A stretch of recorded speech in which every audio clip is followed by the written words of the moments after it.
Hi everyone, in this short video we are going to talk about starting a Python virtual environment.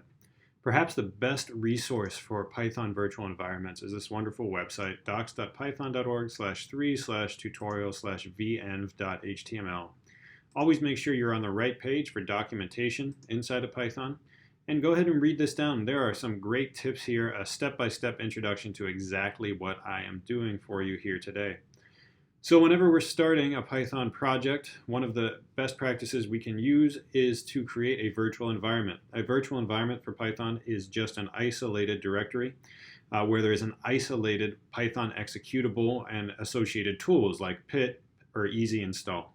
So to do this, all we have to do once we have Python installed is use the Python command with the -m switch, venv, and then here we're going to type a directory name where we want to install our new virtual environment. For this, I am just going to call it a venv demo. You'll see this run here. And just a second later, we can ls, and you'll see I have some different folders. I can go straight in, change directories to the venv demo. If I look around, I have a nice bin directory and include in a lib directory. This is my virtual environment. If I want to activate this virtual environment, all I have to do, I'm on Mac here, so I will use the source command /bin/activate and hit enter.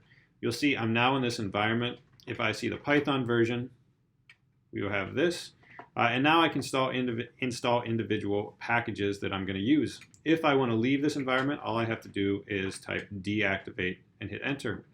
If you're not on a Mac or a Linux-based system, you can quickly see from this tutorial that this is the command you should run. Tutorial-env would be the same as my venv demo directory. There should be a subdirectory called scripts and a script in there called activate.bat. This is exactly what you would use on Windows. After this, you can go ahead and use the environment as you see fit.